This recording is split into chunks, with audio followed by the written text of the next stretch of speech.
If there's one budget smartphone I've been really waiting for of late, it has to be the Zenfone Max Pro M2. I mean, all the leaks and rumors have suggested that the M2 will be the budget smartphone to beat. Well, it's finally here, so let's take a look. It's pretty clear that this is a premium looking smartphone, and kudos to ASUS for that. One of the complaints I had with the Max Pro M1 was its rather bland design, and ASUS has fixed that with the M2.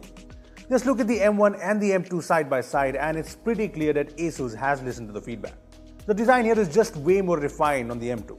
The back here looks like glass, but it's plastic and it's a lot like the back of the Realme 2 Pro. It looks good and I like the curved design here that makes the phone comfortable to hold. Coming to the front, as you can see, things have changed here as well.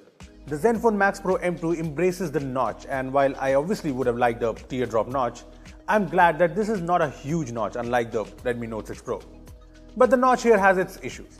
First, there's no way to hide it, and second, as you can see here, the software on the Max Pro M2 isn't very optimized for the notch. Plus, there's no way to stretch apps and games to take up the space around the notch, so yeah, it's a problem. I mean, it's not a big deal, but yeah, it gets a little annoying and I'm hoping ASUS fixes this before the phone goes on sale. Anyway, the notch here has the notification LED on top, the front camera and the usual sensors.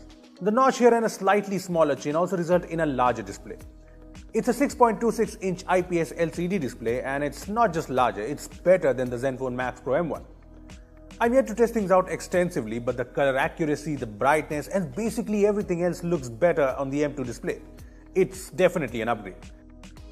And yes, I think pretty much everyone knows this, but there's Gorilla Glass 6 here, which is said to survive multiple drops and drops from higher heights better, and that's pretty impressive. Because I don't think there's any other phone in this price segment with the latest Gorilla Glass 6 on board, so yeah, that's pretty good. Apart from all that, the Max Pro M2 does all the basics alright. There's the dual SIM slot with the micro SD slot, yes, no hybrid here, the very fast fingerprint scanner on the back, the headphone jack and the not so loved micro USB port on the bottom. Look, it's pretty clear that ASUS has put in the efforts on the design and build quality of the Zenfone Max Pro M2, and I'm really positive about this. Talk about positive things, I'm also positive about the changes under the hood. The Zenfone Max Pro M2 comes with a Snapdragon 660 chipset on board with up to 6 gigs of RAM. And talking about the Snapdragon 660, it's obviously the most powerful chipset you can get in this price range. As you can see, the Max Pro M2 easily beats the likes of the Redmi Note 6 Pro, the Nokia 6.1 Plus, the Realme U1, and the scores here are similar to other Snapdragon 660 touting phones like the Realme 2 Pro and the Mi A2. Yes, it's impressive, but these are just numbers and I'm yet to see the Antutu score because right now the app isn't compatible. Anyway, what matters is the real world performance, and so far things have been great. I haven't faced any lag whatsoever, be it during usual day-to-day tasks or while gaming, but yeah, it's still early days. On the software front, there's stock Android on board with a few changes and I like it. There are a few ASUS apps on board and some ASUS features like a few usual gestures and the face unlock, which works fine as of now. What I don't like is the fact that this phone comes with Android 8.1 Oreo on board. ASUS has promised to bring the Android Pie update very soon, but it would have been much better if you were using this phone with Pie on board. Moving on to the cameras, the phone comes with a 12 megapixel plus 5 megapixel dual camera setup on the back, but don't be fooled by these numbers. I know it seems like a downgrade from the 6GB variant of the Max Pro M1, which had a 16 megapixel camera, but trust me, the cameras on the Max Pro M2 are a lot better. Just take a look at these photos.